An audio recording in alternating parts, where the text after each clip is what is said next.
Karena rahmatnya, niat-niat baik hamba dapat terlaksana. Allahumma salli wa sallim ala abdika wa rasulika Sayyidina wa maulana Muhammadin wa ala alihi wa ashabihi ajma'in. Amma ba'd.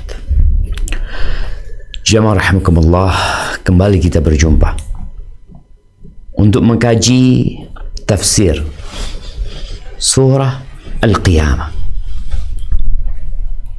surat yang berkaitan tentang kiamat. Padahal di surat Al-Muddathir Allah juga telah berbicara tentang kiamat. فَإِذَا نُقِرَ فِي النَّاقُورِ فَذَلِكَ يَوْمَئِذٍ يَوْمٌ عَسِيرٌ. Allah ceritakan tentang bagaimana tatkala sangkakala ditiupkan, semua akan hancur,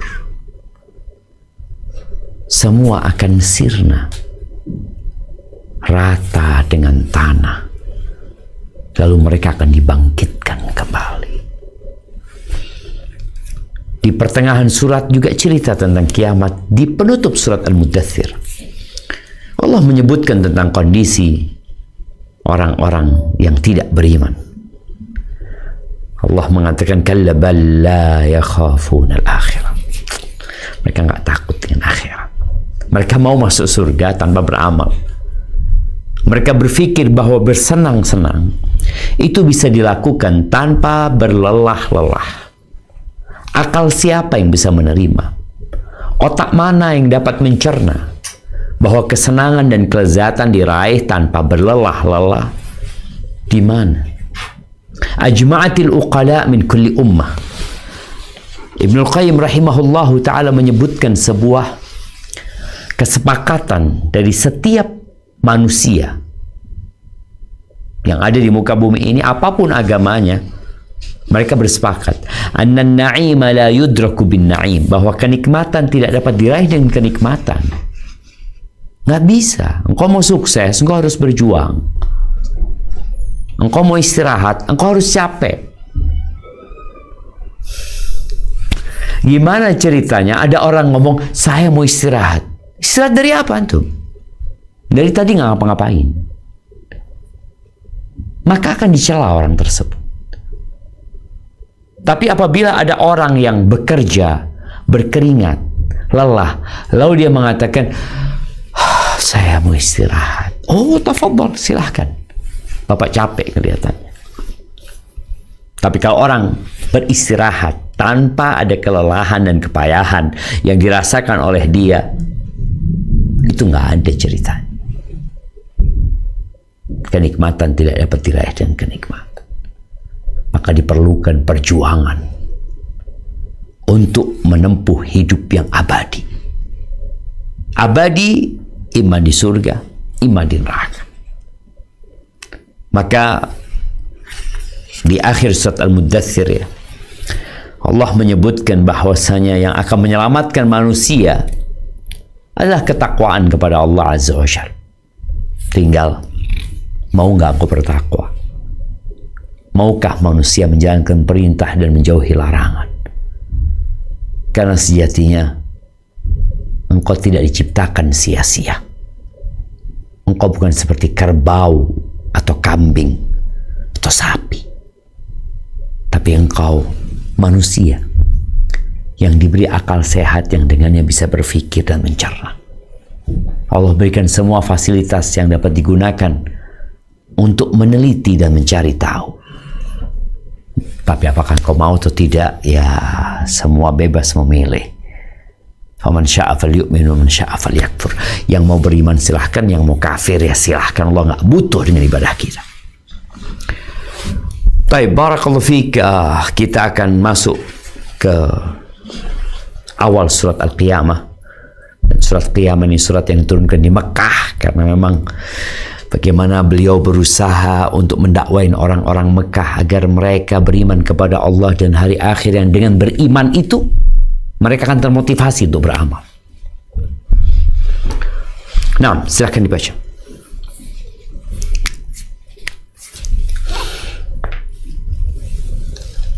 Bismillah, tafsir surah Al-Qiyamah dari kitab Lubabut Tafsir min Ibn Katsir karya Dr. Abdullah bin Muhammad Al-Syaikh hafizahullah ta'ala.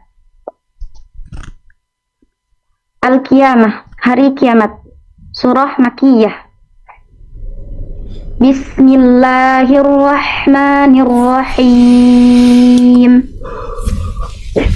La uqsimu biyawmil qiyamah wa la uqsimu bin nafsil lawwamah. Ayahsabul insanu allan najma'a 'idhamah.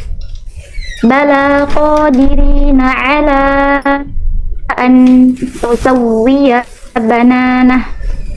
Bal yuridul insanu liyafjura amamah. Yas'alu ayyana yawmul qiyamah. Fa idza bariqal basar wa khasafal qamar wa jumi'a asy-syamsu wal qamar yaqulul insanu yawma idzin aynal mafar. Kalla la wazar ila rabbika yawma idzinil mustaqar. Yunabba'ul insanu yawma idzin bima qaddama wa akhkhar. Balil insanu ala nafsihi basirah walau alqa ma'azirah. Dengan menyebut nama Allah yang Maha Pemurah lagi Maha Penyayang. Aku bersumpah dengan hari kiamat, dan aku bersumpah dengan jiwa yang amat menyesali dirinya sendiri. Apakah manusia mengira bahwa kami tidak akan mengumpulkan kembali tulang belulangnya? Bukan demikian. Sebenarnya kami kuasa menyusun kembali jari jemarinya dengan sempurna. Bahkan manusia itu hendak berbuat maksiat terus-menerus. Dia bertanya, bilakah hari kiamat itu? Maka apabila mata terbelalak ketakutan, dan apabila bulan telah hilang cahayanya, dan matahari dan bulan dikumpulkan, pada hari itu manusia berkata, kemana tempat lari? Kali-kali tidak ada tempat berlindung. Hanya kepada Rabbmu sajalah pada hari itu tempat kembali. Pada hari itu diberitakan kepada manusia apa yang telah dikerjakannya dan apa yang dilalaikannya. Bahkan manusia itu menjadi saksi atas dirinya sendiri, meskipun dia mengemukakan alasan-alasannya. Barakallahu fikum. Kita tahu kiamat memiliki banyak nama. At-Tammah, As-Sakhah, Al-Qari'ah, Al-Azifah, As-Sa'ah. Nama-nama yang beragam ini untuk satu peristiwa. Peristiwa di mana manusia akan dibangkitkan kembali setelah kehancuran dunia ini. Qiyamah, bangkit mereka dari kuburnya untuk dihisab dan dimintain pertanggungjawaban atas apa yang dia amalkan. Kadangkala kita ini hanya dikasih fasilitas yang tidak banyak, kita harus mempertanggungjawabkan. Bagaimana dengan fasilitas yang ada di tubuh kita yang Allah berikan? Bagaimana jaminan rizki yang sudah ditetapkan? Maka hal ini menjadi cemeti bagi kita agar melakukan introspeksi diri. Ya, orang-orang yang tidak beriman, kita akan melihat mereka tenggelam dalam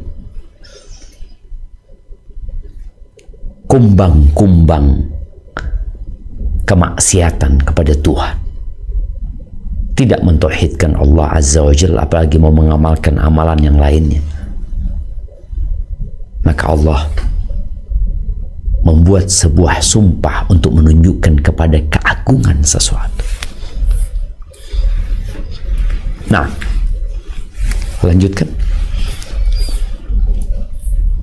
Telah disampaikan berulang kali bahwa jika objek yang dijadikan sasaran sumpah itu dinafikan, maka boleh digunakan kata la sebelum kata sumpah untuk menguatkan penafian. Dan yang menjadi objek sumpah di sini adalah penetapan hari kebangkitan dan bantahannya terhadap para hamba Allah yang tidak berpengetahuan, yang mengaku bahwa jasad-jasad ini tidak akan dibangkitkan. Maka itu Allah Tabaraka wa Ta'ala berfirman, La uqsimu biyaumil qiyamati wa la uqsimu bin nafsil lawwamah. Aku bersumpah dengan hari kiamat, dan aku bersumpah dengan jiwa yang amat menyesali dirinya sendiri. Qatadah mengutarakan, aku bersumpah dengan keduanya secara keseluruhan. Barakallahu fikum. Ada yang berpendapat bahwa la itu maknanya tidak. Dalam ayat ini ya, aku tidak bersumpah dengan hari kiamat. Nggak perlu dibuat sumpah atas sesuatu yang pasti terjadi. Ada apa disumpahi? Ada yang berpendapat seperti itu. Kiamat itu sudah pasti. Tapi memang ada yang berpendapat tadi, la ini hanya untuk meyakinkan bahwa hari kiamat tidak seperti yang mereka klaim tidak akan terjadi. Tapi itu pasti terjadi. Orang tuh ya kalau dikasih sumpah biasanya akan tenang hati. Tapi ada orang-orang yang tetap tidak mempercayai. Kenapa? Karena hatinya sudah tertutup. Jamaah rahimakumullah. Ada perbedaan pendapat di antara para ulama. Ada yang mengatakan Allah bersumpah dengan dua hal ya, dengan hari kiamat dan dengan an-nafsul lawwamah ya. Dengan jiwa yang suka mencela dirinya sendiri. Ada yang mengatakan enggak, bersumpah dengan hari kiamat tidak dengan jiwa. Tapi yang benar adalah ucapan Qatadah bahwa Allah Azza wa Jalla bersumpah dengan kedua hal ini, kiamat dan jiwa. Kita akan baca tentang jiwa. Tafadhal. Adapun mengenai hari kiamat, maka ini sudah diketahui bersama. Sedangkan an-nafsul lawwamah, maka Qurrah bin Khalid berkata dari Al-Hasan Al-Basri rahimahullah mengenai ayat ini, sesungguhnya orang mukmin, demi Allah, kami tidak melihatnya melainkan dia mencela dirinya sendiri. Yang aku maksud dengan kalimatku ini adalah sama seperti apa yang aku maksud dengan makanku. Ya, ini ada terjemahan yang perlu diperbaiki.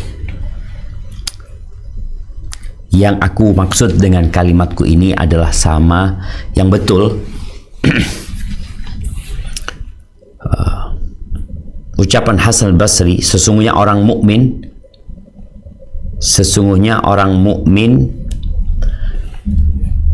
demi Allah kami tidak melihatnya melainkan dia mencela. Enggak, ini sudah ada di atasnya.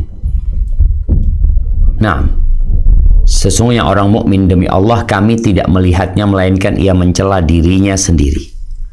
Tapi setelah itu di situ disebutkan yang aku maksud dengan kalimatku ini adalah sama seperti apa yang aku maksud dengan makananku. Diperbaiki, ditulis, kemudian mencela dirinya sendiri, kasih apa penjelasannya dalam kurung, menyalahkan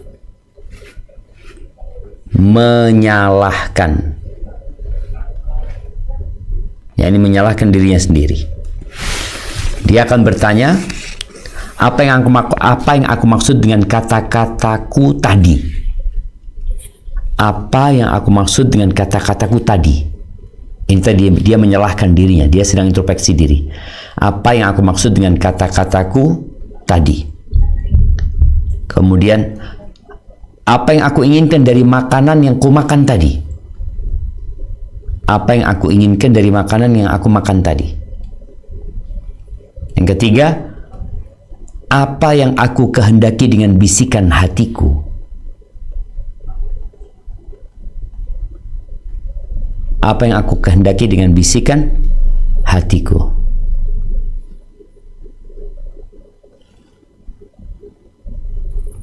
Nah, baik. Coba dibaca lagi. Nah, silakan. Maka Qurrah bin Khalid berkata dari Al-Hasan Al-Basri rahimahullah mengenai ayat ini, sesungguhnya orang mukmin, demi Allah kami tidak melihatnya melainkan dia mencela dirinya sendiri. Yakni menyalahkan dirinya ya, mencela maksudnya dalam kurung menyalahkan dirinya sendiri. Nah, apa yang aku maksud dengan kata-kataku tadi? Apa yang aku inginkan dari makanan yang aku makan tadi? Apa yang aku kehendaki dengan bisikan hatiku? Lanjutkan. Begitupun apa yang dimaksud dengan hadithu nafsi, introspeksi itu sudah, itu dihapus. Itu diganti dengan apa yang aku kehendaki dengan bisikan hatiku. Itu dihapus.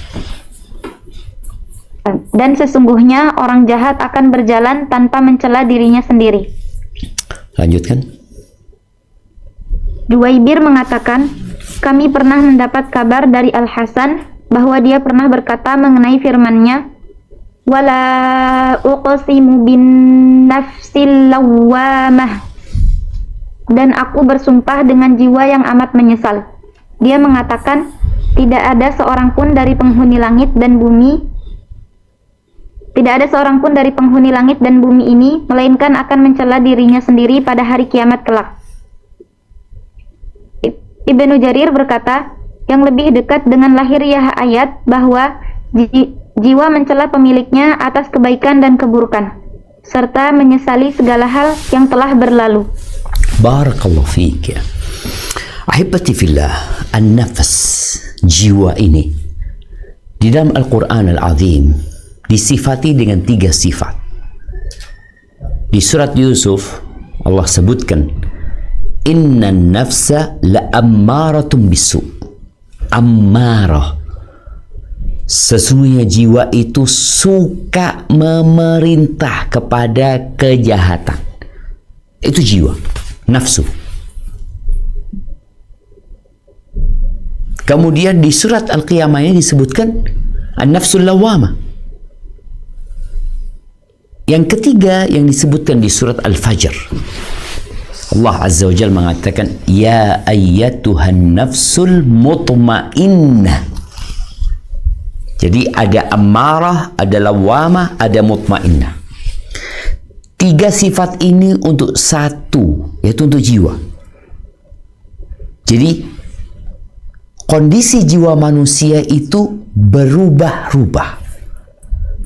Bahkan boleh jadi dalam 1 jam saja dia mengalami perubahan 3 tadi. Dia disuruh berbuat jahat, kemudian dia berbuat jahat, lalu dia mencela dirinya, kemudian dia bertobat sehingga jiwanya jadi tenang. Ini 1 jam. Dan berkaitan dengan jiwa, jiwa ini harus ditundukkan.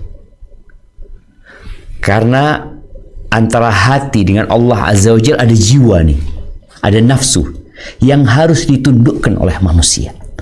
Kalau tidak, dia nggak sampai kepada Allah Azza wa Jalla. Karena nafsu memerintahkan kepada keburukan. Di antara doa Nabi alaihissalatu wassalam, Allahumma ati nafsi taqwaha.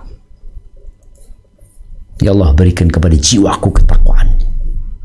Wa zakkiha. Kita sering dengar namanya tazkiyatun nafs. Ini ayat, ini doanya, wa zakkiha anta khairu man zakkaha. Sucikan jiwaku. Engkau sebaik-baiknya yang menyucikan jiwa. Anta waliyuha maula, engkau adalah pemiliknya, engkau pelindunginya, engkau yang menguasai. Kemudian beliau berdoa, Allahumma sallallahu alaihi wasallam, Allahumma inni a'udzubika min ilmin la yanfa' wa min qalbin la yakhsha wa min nafsin la tashba. Dari jiwa yang enggak ada puasnya, terus diperintahkan kepada keburukan. Di khutbatul hajj yang sering kita dengar, Nabi alaihi salatu wasallam mengatakan, wa na'udzu billahi min syururi anfusina.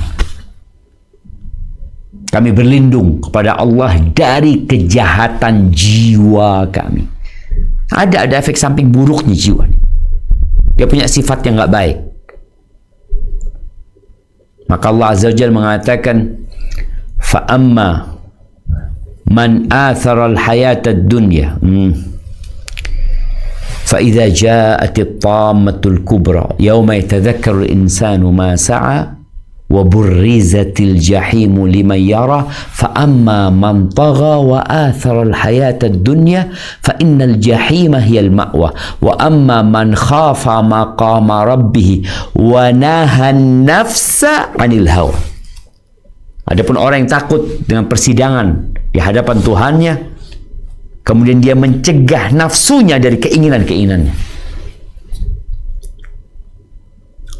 Jadi jiwa ini harus ditundukkan, bukan diikuti kemauannya, sehingga kita diperbudak oleh nafsu kita sendiri. Yang kedua, kondisi lawamah yang senantiasa melakukan introspeksi. Lawamah ini boleh jadi pujian, boleh jadi celaan. Jadi pujian tatkala dia menyalahkan dirinya kenapa tidak berbuat baik. Tapi jadi celaan ketika jiwanya mencela dirinya, kenapa engkau tidak melakukan dosa ini, dosa itu, padahal ada kesempatan. Ya terkadang ada orang-orang yang kasih tahu, kau kenapa nggak ikut tadi malam? Aduh, acaranya keren, bagus, padahal isinya dosa. Kemudian dia menyesali, ya kenapa kau nggak ikut gitu. Jadi tercela. Namun apabila dia mencela dirinya, menyalahkan dirinya karena ketaatan yang tidak dia lakukan, jadi terpuji. Kita harus berjuang memohon kepada Allah dalam menundukkan jiwa kita. Jiwa yang kadang-kadang nggak ada puasnya. Yang ketiga, al-mutmainnah, yang sudah taat dan nurut ya. Sebagaimana Nabi SAW mengatakan, qum ya Bilal fa'arihna bis-shalah. Bilal, bangun Bilal, bikin kami istirahat dengan sholat. Bukan dari sholat, tapi dengan sholat. Bagaimana kondisi jiwa jamaah hari ini? Di sini disebutkan ada, semuanya akan pada hari kiamat akan menyalahkan dirinya. Orang yang baik akan menyalahkan dirinya, kenapa nggak tambah baik? Orang yang berbuat jahat akan menyalahkan dirinya, kenapa dia kok tidak meninggalkan kejahatan itu? Tapi udah nggak ada guna. Adapun al-mutmainnah yang udah tenang dalam ketaatan. Jadi ada orang yang berbuat ketaatan sudah seperti tabiatnya. Artinya ketaatan itu menjadi kesenangan dia. Kalau dia nggak puasa sunnah, ya Allah, aku belum puasa sunnah. Senang dia berbuat ketaatan. Itulah kondisi jiwa yang paling diharapkan ya. Yang dengannya insya Allah, sebagaimana firman Allah, ya ayyatuhan nafsul mutmainnah, irji'i ila rabbiki radiyatan mardiyah fadkhuli fi ibadi wadkhuli jannati. Ya, jadi ini berkaitan dengan nafsul lawamah. Allah bersumpah juga karena kita hidup bersama jiwa kita, yang kita harus berusaha untuk meminta pertolongan Allah dalam menundukkan dan mengontrolnya. Baik, lanjutkan. Firman Allah Azza wa Jalla, ayahsabul insanu allan najma'a 'idhamah. Apakah manusia mengira bahwa kami tidak akan mengumpulkan kembali tulang belulangnya? Bahwa yang dimaksud di sini adalah apakah kelak pada hari kiamat umat manusia akan mengira bahwa kami, Allah, tidak akan mampu mengembalikan sekaligus mengumpulkan tulang belulangnya dari tempat yang terpisah-pisah? Barakallahu fiik ya. Itu dugaan, klaim dari sebagian manusia. Dia berpikir Allah nggak akan mampu. Gimana sih orang udah jadi tanah mau dihidupkan lagi? Bahkan kita tahu bagaimana ada kejadian di masa Nabi SAW, salah satu orang kafir yang sengaja dia mengambil tulang belulang dari kuburan kemudian dia ambil, dia bawa ke majlis Rasul sallallahu alaihi wasallam, dia hancurkan itu tulang, dilemparkan kepada Nabi sallallahu alaihi wasallam, mengatakan, "May yuhyil 'idhama wa hiya ramim." Siapa yang bisa menghidupkan tulang ini? Siapa? Qul yuhyiha alladhi ansha'aha awwala marrah wa huwa bikulli khalqin 'alim. Loh, Allah yang akan menghidupkan kita, yang menciptakan dia. Dan Allah akan memasukkan kau ke neraka, kata Nabi SAW. Jadi perkiraan atau dugaan manusia tidak akan ada hari kebangkitan, itu membuat mereka akhirnya terus berbuat dosa. Karena mereka berpikir hidup hanya sekali, maka nikmatilah. Enggak. Hidup hanya sekali di dunia ini, iya betul. Tapi berjuanglah untuk kehidupan yang hakiki. Manusia harus berjuang. Jadi kau mengira, nggak mungkin, gimana bisa, tulang udah hancur. Gimana dengan orang yang dimakan oleh ikan? Kakinya dimakan ikan hiu, jari-jarinya dimakan oleh ikan tuna, perutnya dimakan oleh ikan apa lagi? Berbagai macam ikan di lautan, mamanya. Terus gimana? Nggak mungkin. Ya Allah. Innama amruhu idza arada syai'an an yaqula lahu kun fayakun. Allah yang mengatakan kun. Subhanallah, kita melihat bagaimana Allah Azza wa Jal dalam menjawab keraguan orang-orang musyrikin. Allah itu sayang sama manusia. Maka digunakan berbagai macam cara, metode agar mereka mau sadar. Seperti Allah menanyakan kepada mereka yang meragukan bahwasanya Allah akan bisa membangkitkan kembali tulang-tulang yang hancur itu. Allah tanyakan kepada mereka, "Aantum asyaddu khalqan amis sama banaha?" Penciptaan kalian itu lebih mudah atau penciptaan langit? Mana yang lebih sulit? Kalian atau penciptaan langit? Dia berpikir manusia. Mereka meragukan. Dan keraguan itu adalah kekufuran. Baik, lanjutkan. Lalu, bala qadirina ala an yusawwiya bananah. Bukan demikian. Sebenarnya kami kuasa menyusun kembali jari jemarinya dengan sempurna. Sa'id bin Jubair dan Al-Aufi berkata dari Abdullah bin Abbas, kami Allah mampu membuatnya beralas kaki ataupun bertelanjang kaki. Demikian itu pula yang ini sesuatu yang parah, jemaah. Terjemahannya beralas kaki ataupun bertelanjang kaki. Yang disebutkan dalam ucapan Ibnu Abbas radhiyallahu anhu, an naj'aluhu khuffan aw hafiran, menjadikan jari-jarinya itu ya beralas kaki, itu mungkin langsung diganti, membuatnya seperti kaki onta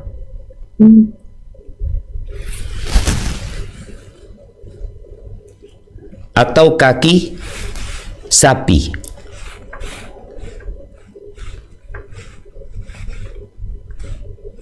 Nah, kaki onta atau kaki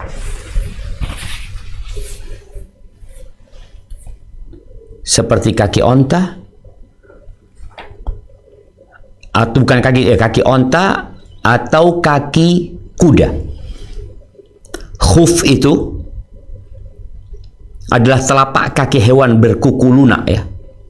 Khuffan itu seperti kakinya onta, nggak apa, onta, sapi, kambing sama aja, yang kukunya terbelah. Atau hafiran seperti kuda. Nah, terjemahannya membuatnya, kami Allah mampu membuatnya seperti hewan berkuku belah, atau tadi seperti onta, jari-jarinya seperti onta. Jadi nggak ada nih. Kalau kita lihat, kita punya 5 jari seperti onta yang terbelah cuma. Jadi nggak bisa kita memegang. Sebagaimana kita lihat onta nggak bisa dia menggenggam. Atau seperti kakinya kuda. Kita lihat kakinya kuda, nggak ada jari-jarinya.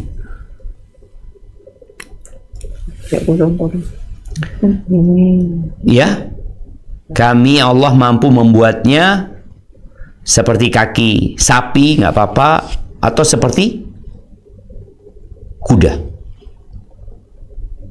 Nah, dilanjutkan. Kami Allah mampu membuatnya seperti kaki sapi atau kaki kuda. Demikian itu pula yang dikemukakan oleh Mujahid, Ikrimah, Al-Hasan, Qatadah, Ad-Dhahhak, dan Ibnu Jarir.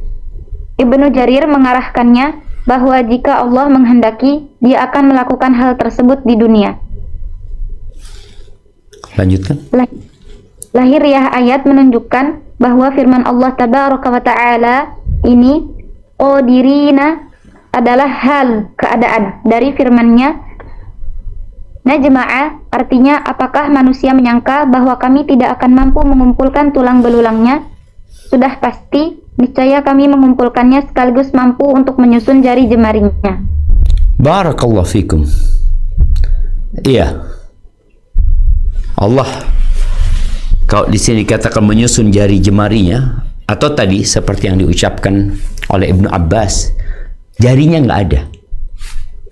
Jadi seperti ini, nggak ada jari-jari. Allah mampu untuk membuatnya tanpa jari-jari. Allah itu maha kuasa atas segala sesuatu. Ada sebagian mufassir kontemporer yang menyebutkan kami bisa menyamakan jari-jarinya. Mereka mengklaim bahwasanya kan jari-jari manusia itu memiliki apa istilahnya basmah ini, sidik jari. Ada berapa miliar manusia? Mereka memiliki sidik jari yang berbeda. Allah mampu membangkitkan manusia dengan sidik jari dia. Jadi bicara makna mengembalikan penciptaan manusia dan menyempurnakan, kalau tadi disebutkan di terjemahannya, menyusun kembali jari-jarinya dengan sempurna. Boleh jadi tadi di antara maknanya dan berkaitan dengan sidik jari. Allah bisa mengembalikan secara sempurna. Sebagaimana Allah bisa menjadikan manusia tanpa jari-jari. Makanya manusia itu kurang bersyukur. Kemarin ana di Jakarta mungkin pulang. Selesai khutbah Jumat, ana bersalaman sama orang. Subhanallah, salah satu yang ana salaman itu nggak ada jari-jarinya. Ana pegang, ya Allah. Di situ kita sadar atas nikmat jari-jari yang Allah berikan. Atau tatkala engkau melihat ada orang yang tanpa jari-jari. Ahibbati fillah. Ayat ini adalah jawaban untuk keraguan orang-orang musyrikin atas kekuasaan Allah Azza wa Jalla. Padahal Allah mencipta setiap hari di muka bumi ini banyak ciptaan-ciptaan yang baru. Ya, maka dibutuhkan kita berdoa meminta hidayah.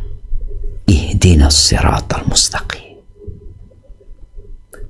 Karena terkadang sesuatu yang nyata, sesuatu yang benar-benar bisa dibuktikan, sesuatu yang dilihat oleh manusia, kadang-kala orang mendustakan. Nabi Ibrahim dilemparkan ke api, selamat Nabi Ibrahim. Mereka juga nggak masuk Islam. Orang-orang musyrikin Quraisy melihat itu yang namanya rembulan terbelah. Iqtarabatis sa'atu wan syaqqal qamar.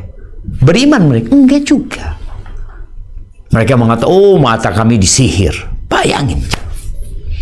Tapi kita lanjutkan.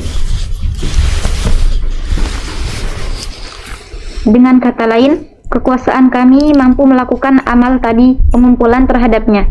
Bahkan jika menghendaki, kami mampu membangkitkannya dengan menambahkan lebih dari apa yang ada padanya sebelumnya.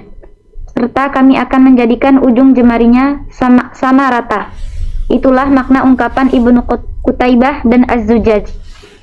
Barakallahu fikum. Nah, lanjutkan. Firman Jalla wa'ala, bal yuridul insanu liyafjura amamah. Bahkan manusia itu hendak berbuat maksiat terus menerus. Sa'id mengatakan dari Ibnu Abbas, berjalan terus. Sedangkan Al-Aufi mengutarakan dari Ibnu Abbas, liyafjura amamah, hendak berbuat maksiat terus menerus. Maksudnya adalah angan-angan. Manusia berkata, aku akan melakukan ini, kemudian bertaubat sebelum hari kiamat. Ali bin Abi Thalhah menceritakan dari Ibnu Abbas, yaitu orang kafir yang mendustakan hari perhitungan. Demikian pula pendapat Ibnu Zaid. Inilah pengertian yang lebih jelas. Barakallahu fikum. Al-insan dalam ayat ini yang jelas adalah orang-orang kafir yang terus berbuat dosa. Ad-dunya sijnul mu'min wa jannatul kafir. Surga, bumi atau dunia ini adalah penjara buat orang-orang beriman dan surga buat orang-orang kafir. Jadi mereka terus berbuat dosa. Mereka nggak kenal dengan halal haram. Tapi boleh jadi yang dimaksud juga orang beriman yang dia tahu kiamat akan terjadi dan dia yakin bahwa kematian itu mendatangi setiap insan. Maka dia punya niatan tobat. Nanti aku akan bertobat. Berapa banyak anak-anak muda dengan angan-angan yang panjang dia mengatakan nanti aku akan berubah. Aku tahu nggak mungkin aku seperti ini terus. Tapi dia lupa bahwa ajal tidak menunggu engkau bertobat.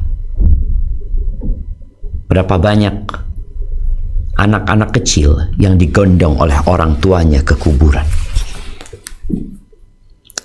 Berapa banyak anak-anak muda yang sibuk tertawa bermain bola atau dia bermain game. Dia mungkin berpikir, masih panjang umurku, aku baru berumur 25 tahun. Tahu-tahu ada pengumuman di masjid bahwa dia mati. Tapi sebaliknya, ada orang-orang yang sudah sepuh, yang sudah sakit-sakitan. Ternyata dia nggak mati-mati. Dan orang yang berangan-angan panjang biasanya sulit untuk bertobat. Karena memang dia menunda. Jadi ayat ini tadi disebutkan, ada yang berpendapat itu khusus orang kafir, enggak juga, boleh jadi seorang mukmin yang dia punya angan-angan panjang dan dia berkata, aku akan bertobat, aku akan kembali kepada Allah. Ada saatnya, tapi bukan sekarang. Nah, dilanjutkan. Oleh karena itulah, setelahnya Allah berfirman, Yas'alu ayyana yaumul qiyamah. Dia bertanya, bilakah hari kiamat itu? Maksudnya, dia bertanya, kapankah hari kiamat itu tiba? Pertanyaan yang diajukannya tersebut menuju ke arah menganggap mustahil kejadian hari kiamat dan juga mendustakan keberadaannya. Barakallahu fikum. Kalau kita melihat Al-Quran Al-Azim, kebanyakan pertanyaan-pertanyaan tentang kapan kiamat terjadi, itu berasal dari orang-orang kafir. Jadi pertanyaan itu bukan pertanyaan yang hendak meminta jawaban, tapi sejatinya mereka mengingkari. Kapan kiamat? Mana? Katanya udah dekat. Yas'alunaka 'anis sa'ati ayyana mursaha. Ketahuilah bahwasanya hari kiamat ini hanya Allah yang tahu. Ketika Jibril alaihissalam bertanya kepada Nabi alaihissalam, mata sa'ah, kapan kiamat itu? Maka beliau alaihissalam mengatakan, mal mas'ulu anha bi'alamin as-sa'il. Yang ditanya tidak lebih tahu daripada yang bertanya. Nggak ada yang tahu.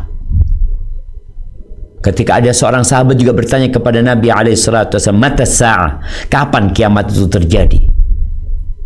Nabi SAW tidak menjawab, tapi beliau mengatakan, madza a'datta lis-sa'ah, apa yang kau persiapkan untuk hari kiamat? Itu pertanyaan bukan orang yang mengingkari, tapi dia ingin tahu.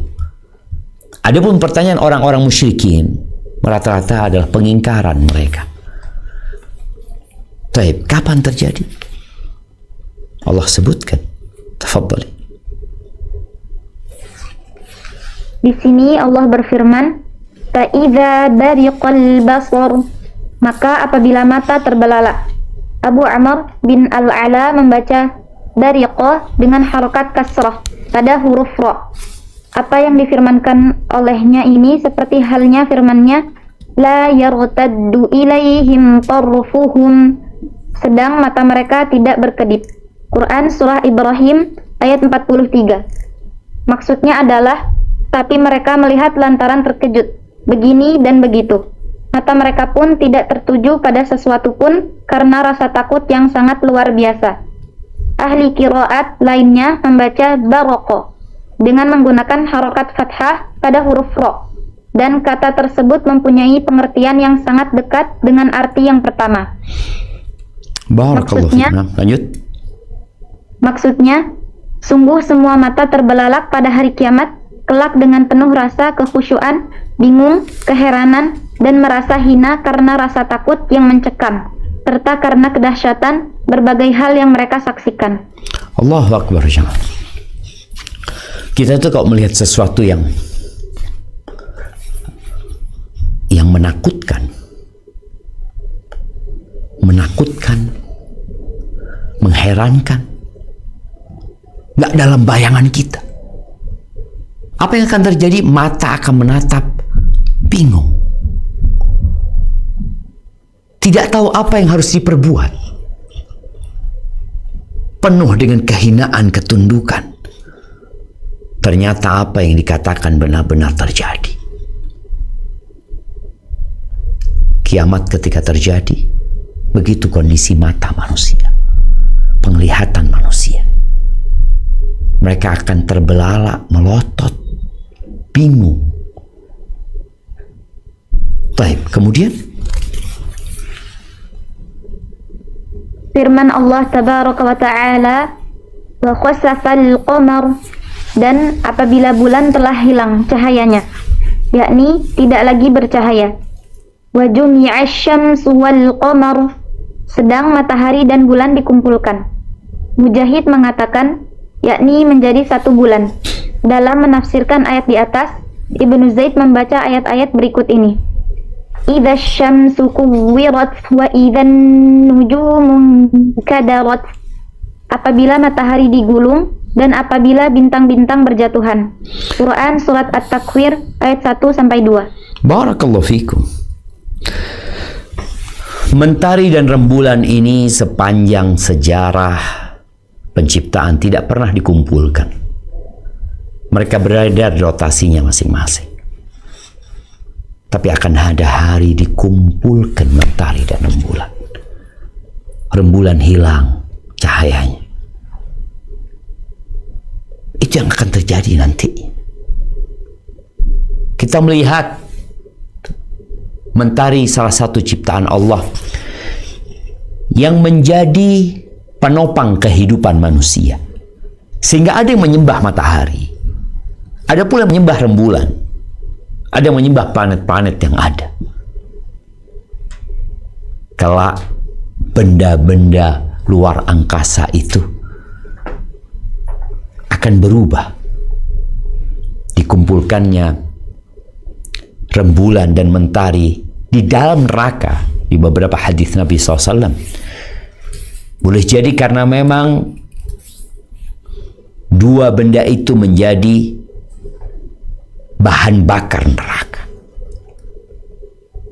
Yang kedua, Allah ingin membuat mereka yang selama ini menyembah mentari dan rembulan sadar bahwa yang mereka lakukan benar-benar sebuah kesesatan yang nyata. Benda ciptaan Allah yang kalau Allah mau bakar, Allah bakar, Allah mau hilangkan, Allah hilangkan, disembah sama mereka.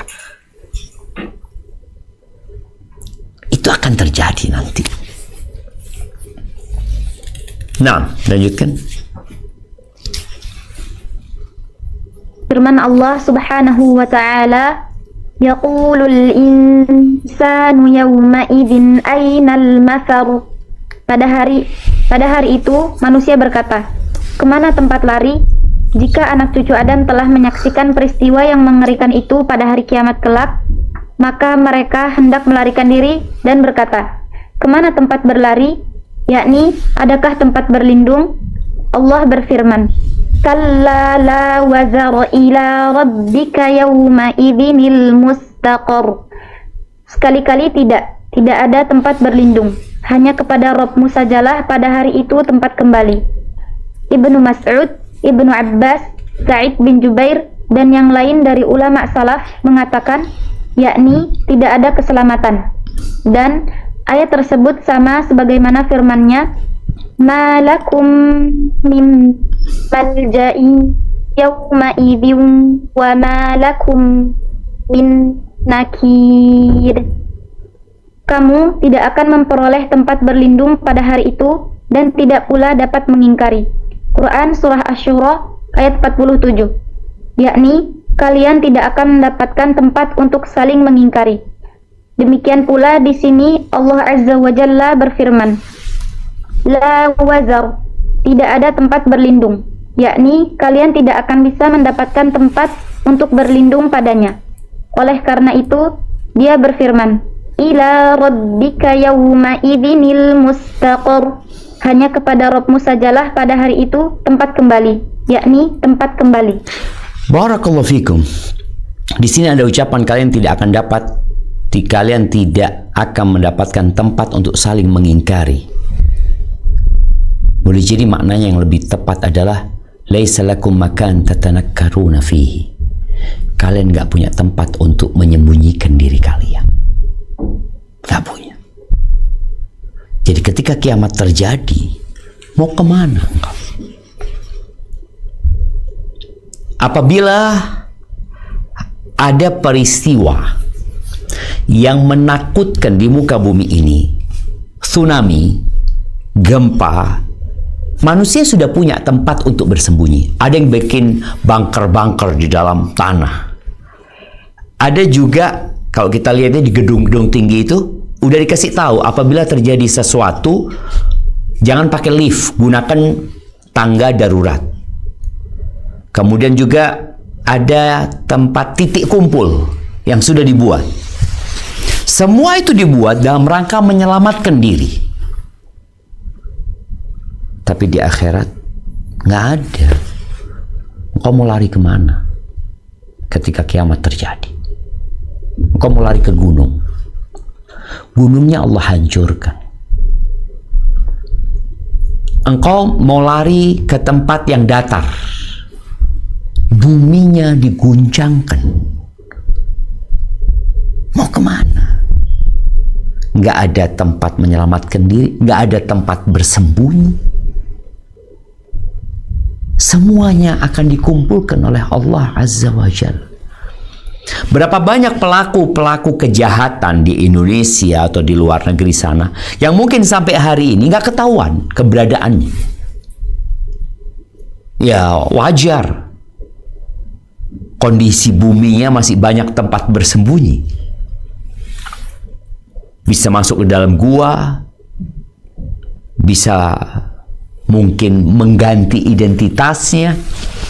Ada banyak tempat bersembunyi, tempat menyelamatkan diri. Tapi nanti pada hari akhir nggak ada. Bahkan kita tahu Allah akan membuat bumi ini rata.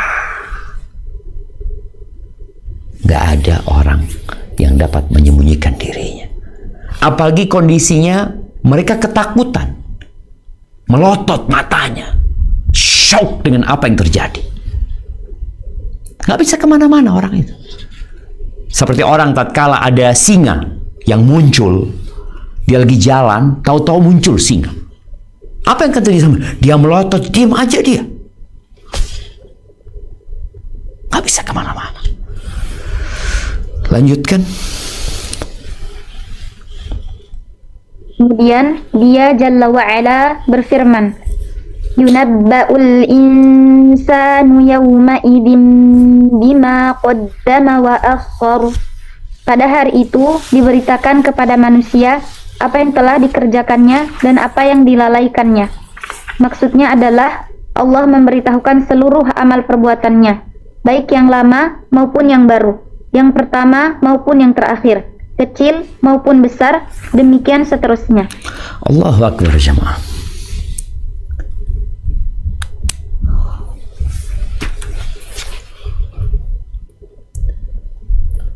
Ya, kita adalah hamba pelaku dosa.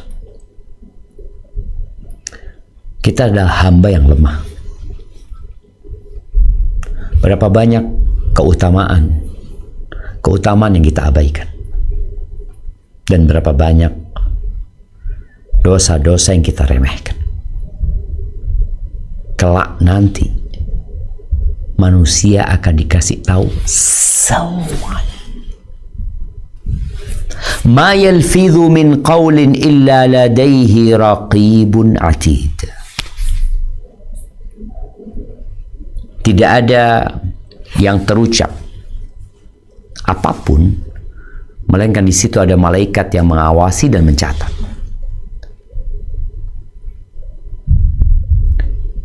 Orang akan mendapatkan buku. Di situ dia akan baca rapot dia, laporan apa yang dia lakukan, apa yang dulu yang mungkin kita pun lupa. Boleh jadi sebagian kita punya dosa dan dia lupa. Mungkin dia pernah menyakitin anaknya tetangga, mungkin dia pernah mengambil uang yang bukan haknya, mungkin, tapi ketika dia sudah besar dia belum bertobat.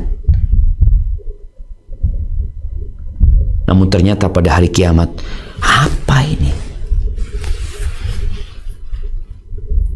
Ma li hadzal kitabi la yughadiru saghiratan wala kabiratan illa ahsaha wa wajadu ma amilu hadira wa la yadhlimu rabbuka ahada. Mereka akan mengatakan, apa ini? Kok semuanya ada gitu loh. Kita kan berpikir, ya kalau kita mungkin punya anak buah, kadang-kadang kita tahu anak buah kita berbuat salah, kita pura-pura nggak kelihatan. Ketika bikin laporannya juga nggak dicatat, kurang ini adalah. Tapi hari kiamat semuanya kau akan dapat, kecil besar, lama dan baru, baik berkaitan dengan dosamu kepada manusia atau dosamu kepada Allah Azza wa Jalla. Maka pada saat itu manusia akan putus asa, nggak bisa berbuat apa, ya udah. Pada hari itu yang ada adalah perhitungan. Hari ini adalah hari beramal. Al-yawm amal. Hari ini kita beramal. Nih, para santriwati yang sedang membaca Al-Quran, dia baca lagi, dia ulangin lagi, terus capek, lelah. Mungkin dia berpikir, aku dapat apa gitu? 1 huruf, 10 kebaikan. Kau akan dapat itu. Kalau kau punya Al-Quran akan datang memberikan syafaat kepadamu.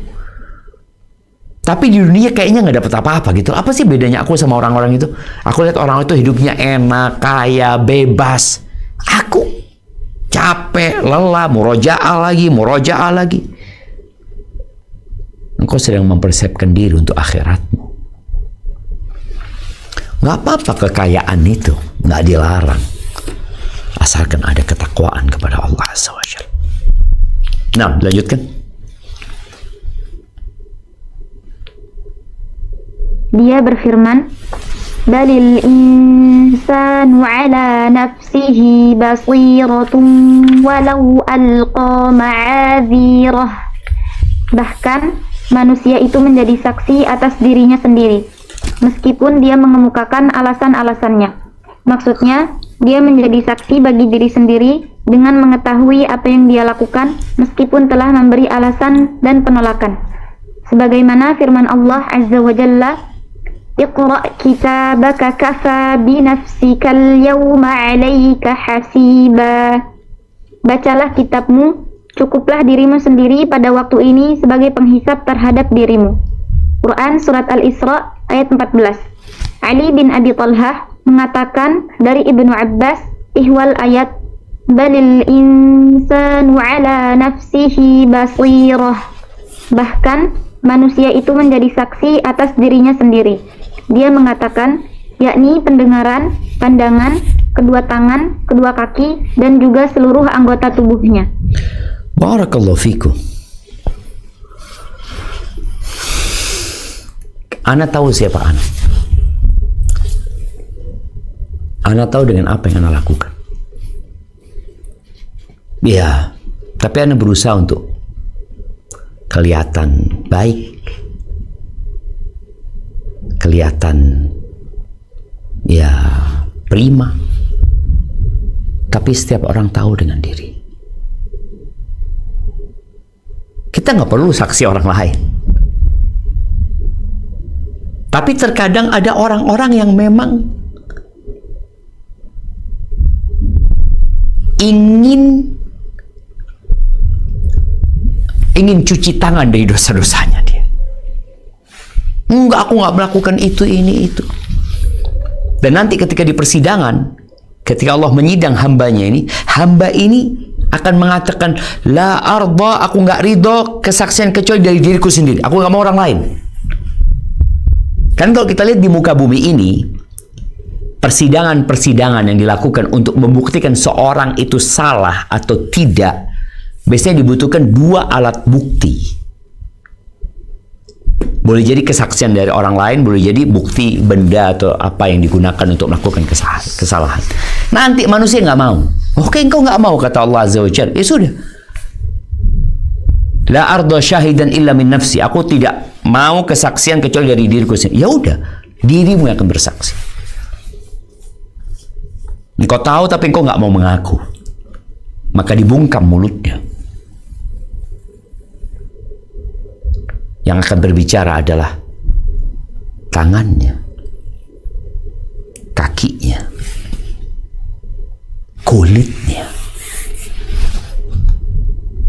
Wallah jemaah, kalau kita lihat CCTV, orang itu masih mengingkari kadang. Enggak, ini bukan aku, ini AI. Mungkin dia mau, enggak, ini bukan aku. Ini bikinan orang. Tapi ketika yang berbicara adalah kulitmu, engkau mau ngomong apa? Maka hendaklah seorang hamba itu sebelum hari kiamat ini terjadi, hendaklah dia mempersiapkan diri. Dengan apa? Ya dengan beramal soleh. Engkau mengemukakan alasan apapun, aku enggak ini itu, Allah tahu. Dan di sana tidak ada pengacara yang engkau bisa hadirkan dengan uang yang kau miliki atau dengan harta yang berlimpah. Engkau bisa membayar hakimnya. Betapa banyak jaksa yang akhirnya masuk penjara. Tidak sedikit hakim-hakim yang kemudian mendekam di penjara karena dia menerima suap. Nanti nggak bisa. Nggak ada cerita itu. Maka Allah katakan, balil insanu ala nafsihi basira walau alqa ma'adhira. Udah nggak bisa engkau. Nggak ada alasan yang bisa engkau berikan. Alasannya, ya engkau minta maaf sama Allah. Kapan? Ya ketika engkau masih hidup. Kalau engkau sudah mati, udah nggak bisa. Orang-orang itu ketika mati, qala rabbi rji'un, kembalikan aku ke dunia, la'alli a'malu salihan fima taraktu, agar aku bisa beramal soleh untuk yang telah aku tinggalkan, yang seharusnya aku lakukan. Ketika Allah Azza wa Jalla memerintahkan untuk bersedekah, wa anfiqu mimma razaqnakum min qabli an ya'tiya ahadakumul maut fa yaqul rabbi laula akhartani ila ajalin qarib. Apa yang dia inginkan? Fa asaddaq. Aku ingin sedekah. Nggak bisa tapi Itulah jamaah yang bisa kita kaji pada kesempatan kali ini berkaitan dengan awal surat Al-Qiyamah. Surat yang bercerita tentang kiamat. Surat yang menjelaskan bahwa bumi ini tidak punya masa depan. Jangan sibuk membangun di sini. Jangan sibuk berebut di sini.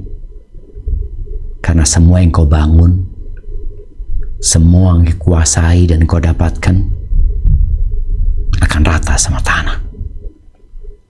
Barakallahu fiik. Mungkin kita masuk ke sesi tanya jawab dan kembalikan ke moderator. Tafadhalina.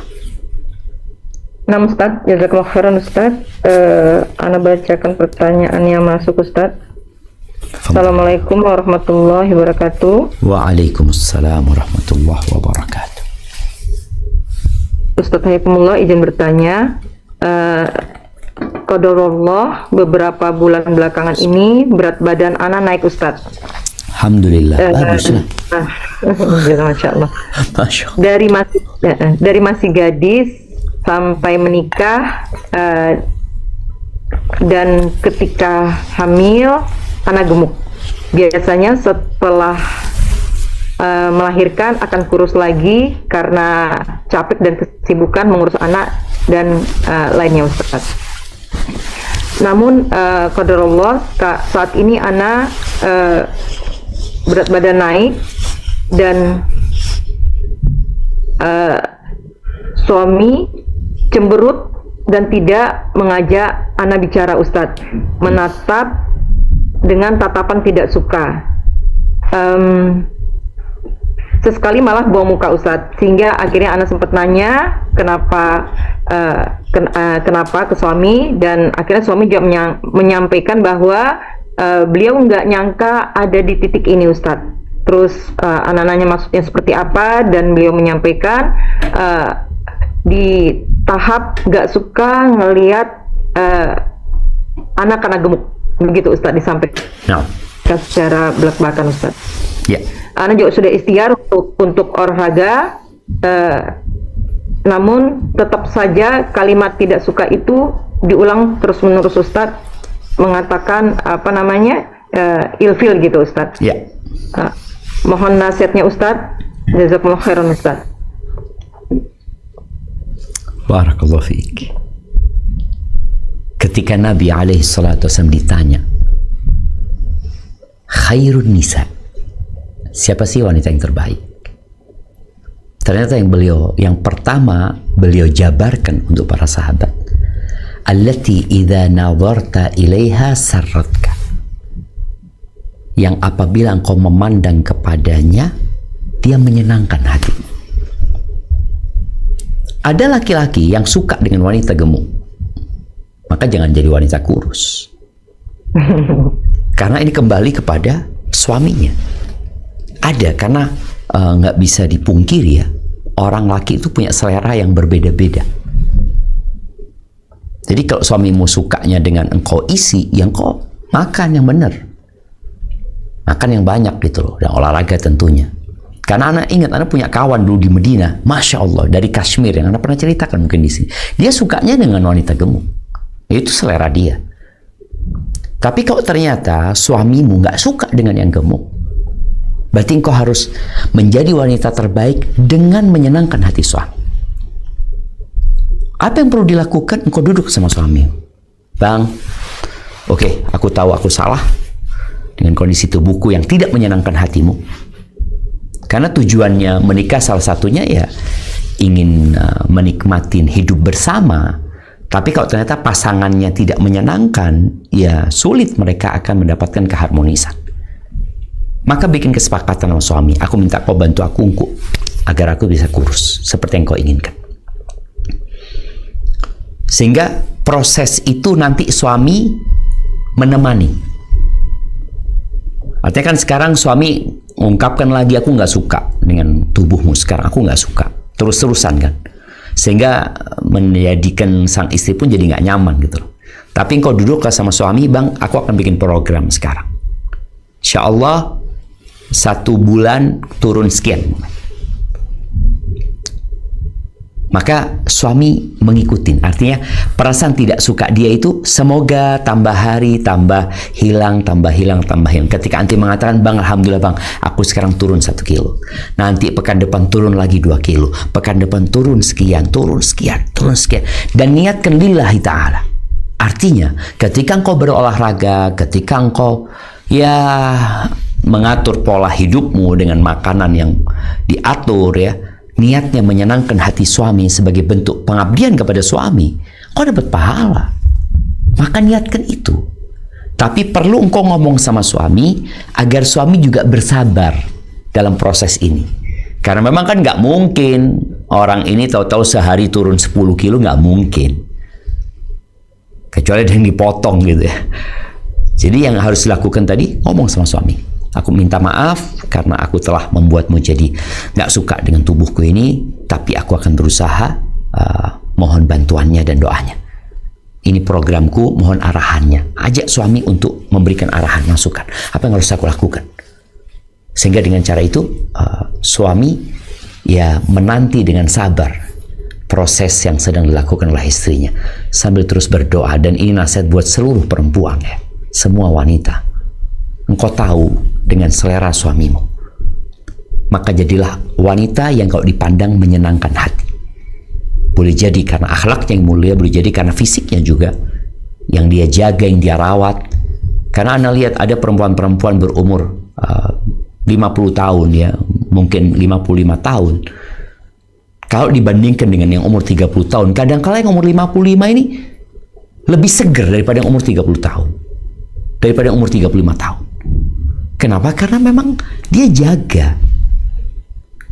Dan tubuh kita ini kendaraan menuju kepada Allah SWT. Maka orang yang sakit nggak bisa menggunakan kendaraannya. Seperti mobil yang rusak, nggak bisa jalan gitu loh. Maka orang yang sakit nggak bisa ke masjid, nggak bisa melaksanakan banyak aktivitas.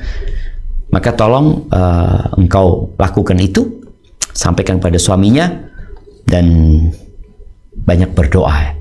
Karena banyak perempuan-perempuan yang tidak konsisten gitu loh. Akhirnya dia kembali gemuk lagi, sehingga rumah tangga jadi nggak harmonis gara-gara itu. Dan alhamdulillah suamimu terus terang sehingga engkau tahu masalahnya apa, akar permasalahannya apa, tinggal bagaimana engkau menyelesaikannya. Barakallahu fikna. Nah Ustaz, jazakumullah khairan Ustaz. Pertanyaan berikutnya Ustaz. Nah, bismillah. Assalamualaikum warahmatullahi wabarakatuh Ustaz.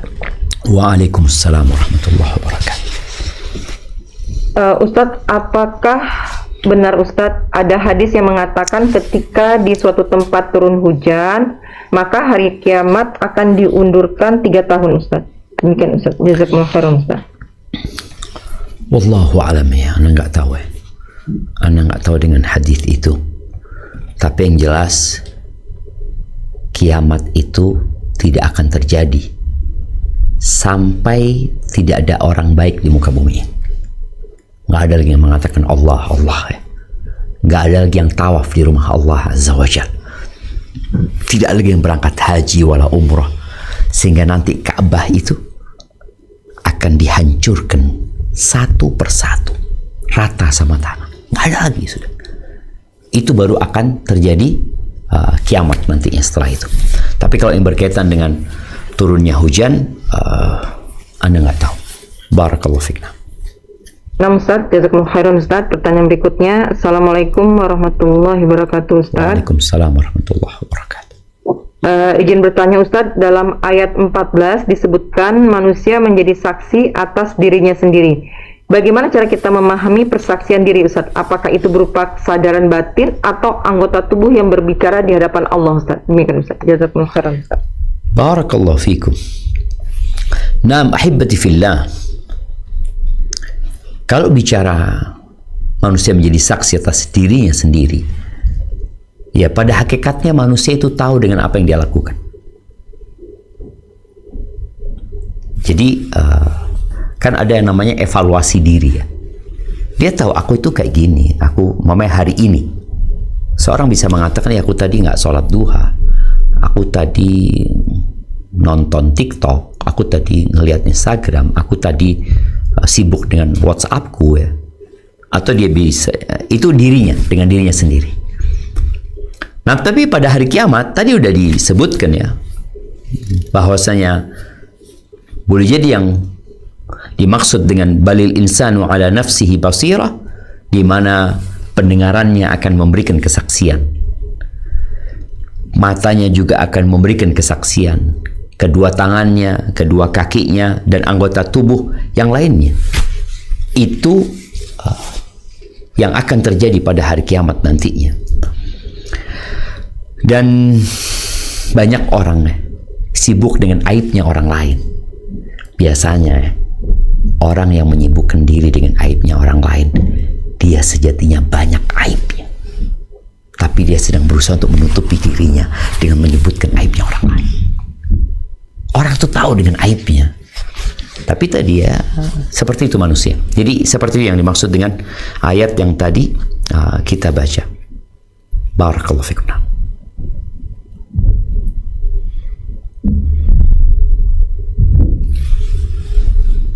Assalamualaikum warahmatullahi wabarakatuh, Ustaz. Waalaikumsalam warahmatullahi wabarakatuh. Izin bertanya, Ustaz.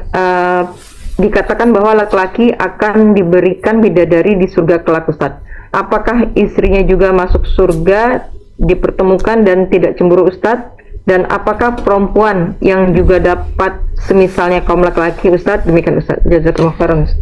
Tunggu, yang terakhir apa tadi? Perempuan yang perempuan juga sama begitu, Ustaz? Apa dapat bidadari juga? Naam, barakallahu fikum.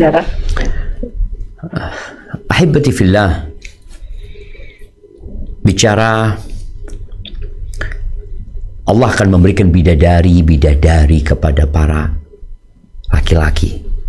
Dan kalau kita membaca Al-Quran, seringkali Allah sebutkan azwaj mutahharah, ya, hur ain,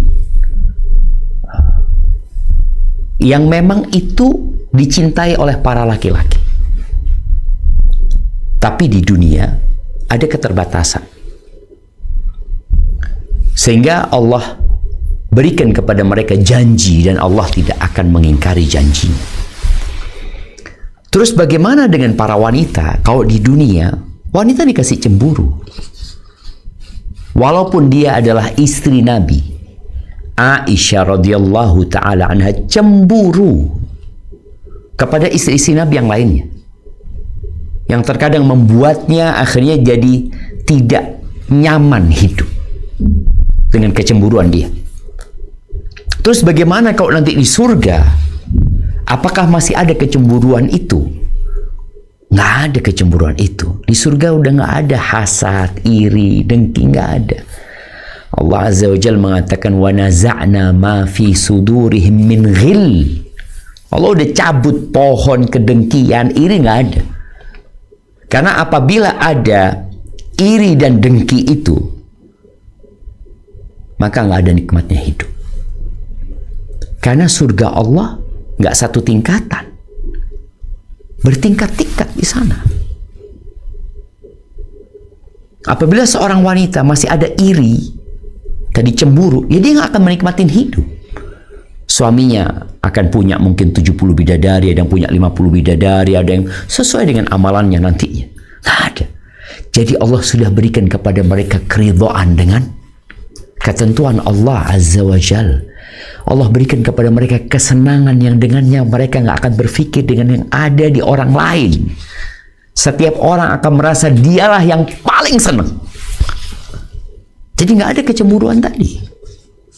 Maka nggak usah takut gitu ya.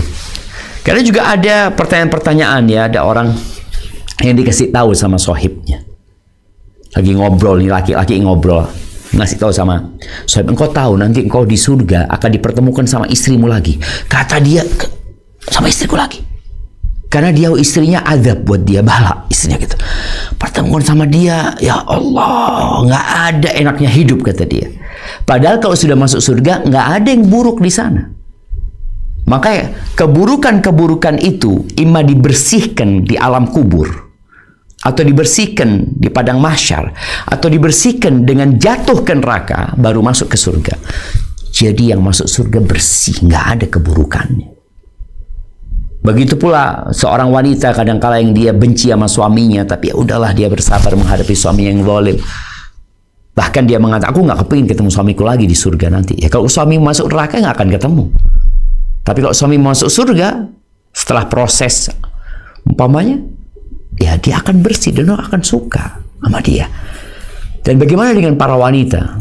Wanita itu ya nggak ta'addud wanita itu. Wanita itu bukan tipikal seorang yang ingin dinikmatin oleh banyak laki-laki. Nggak ada. Yang waras nggak ada wanita seperti itu. Dalam kehidupan dunia, dalam kehidupan akhirat juga nggak ada. Jadi kalau ada perempuan yang mungkin punya suami 3, 4, 5, apa kata orang yang berakal sehat? Nggak bener nih yang kayak gini. Makanya juga di surga nggak akan ada yang seperti itu. Namun setiap wanita akan punya suami. Laisa fil jannati a'zab. Kata Nabi SAW, nggak ada jomblo di surga, nggak ada. Ada perempuan yang sampai mati nggak punya pasangan. Iya. Tapi kalau masuk surga, Allah akan kasih pasangan buat dia. Dan sekali lagi para jamaah ya, khususnya para ummahat ya, kita itu kadangkala fokus dengan satu permasalahan di dunia ini, lupa dengan nikmat-nikmat Allah yang lainnya, yang menyebabkan orang itu hidup dalam kesengsaraan gitu loh. Maka berusaha untuk melihat nikmat Allah secara keseluruhan, sehingga musibah yang menimpamu dengan nikmat yang Allah berikan gak sebanding sebenarnya. Dan kau akan bisa menjalani hidup dengan ridha, dengan ketentuan Allah Azza wa Jalla. Hadza wallahu a'lam bissawab. Na'am. Jazakumullah khairan Ustaz. Pertanyaan berikutnya Ustaz.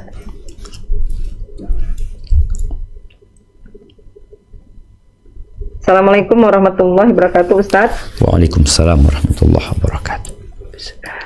Ustaz, pada ayat 13-15 menyebut manusia akan mengetahui amal yang dikerjakan dan ditinggalkan.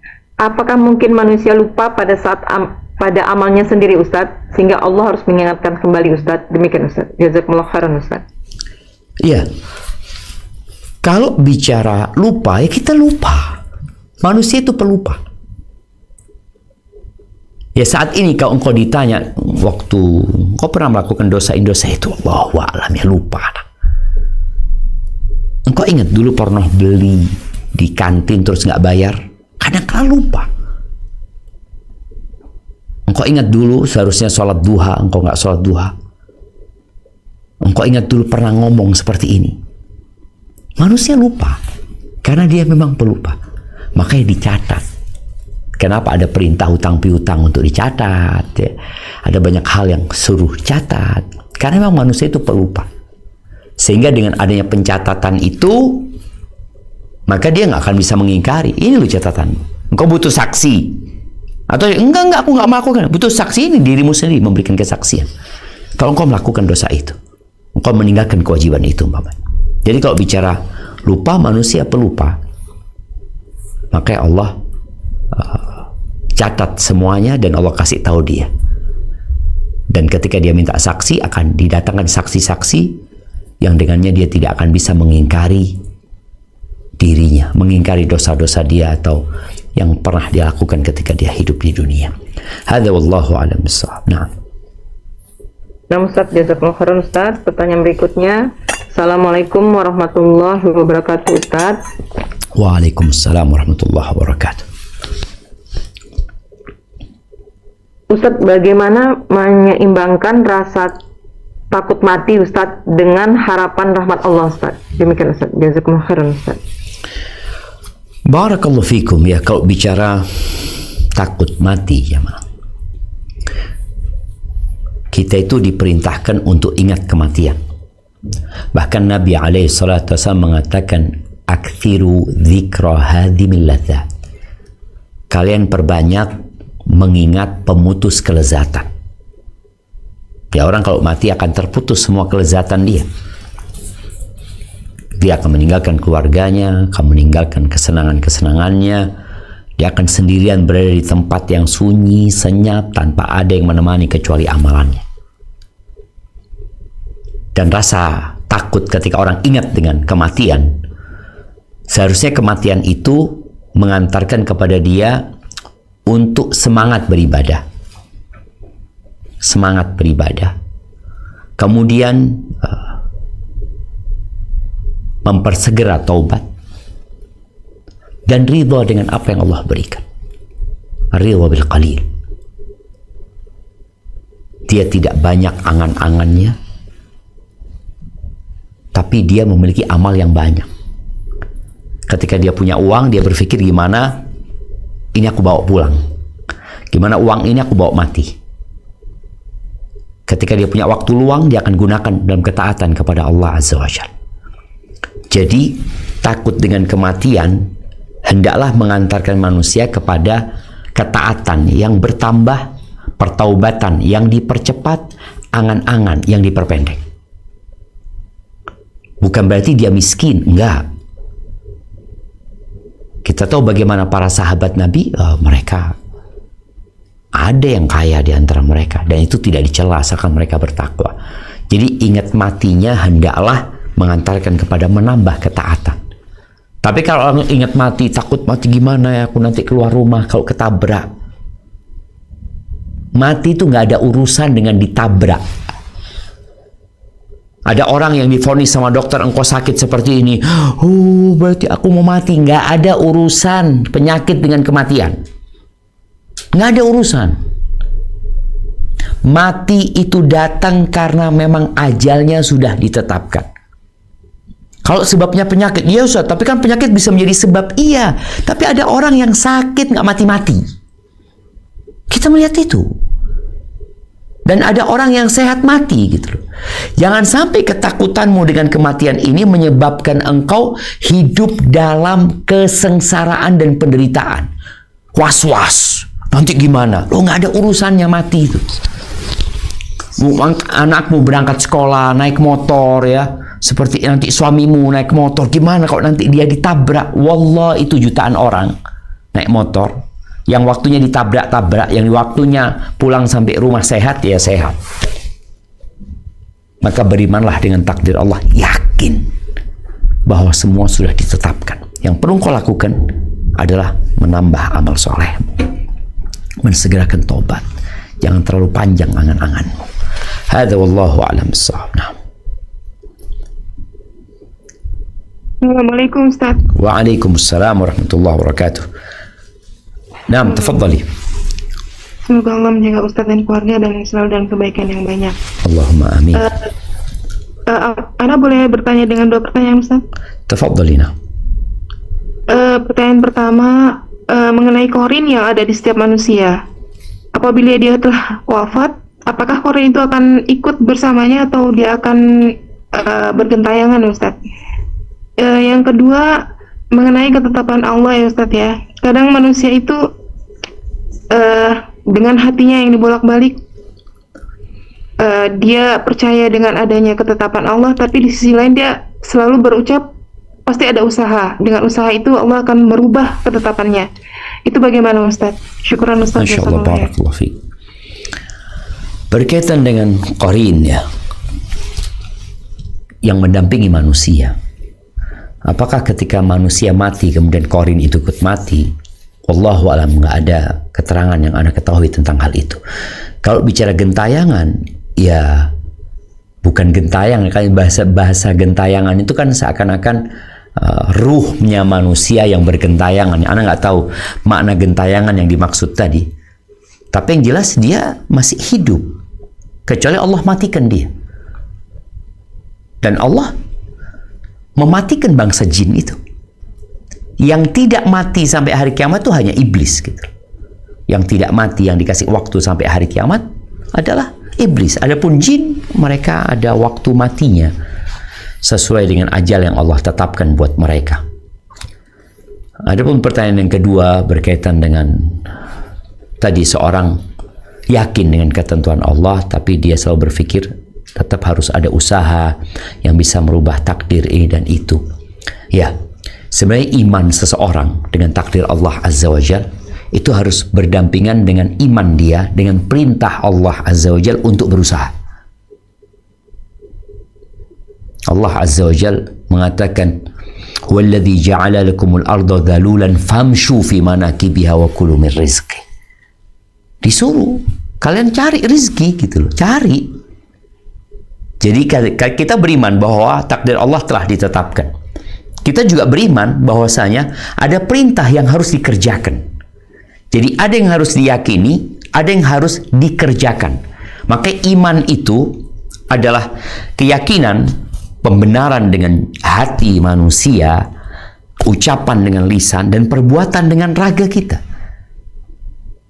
Jadi seorang yang meyakini dengan hatinya, lalu dalam pikiran dia, tapi ana tetap harus berusaha dengan raga ana, itu iman. Karena takdir itu rahasia ilahi.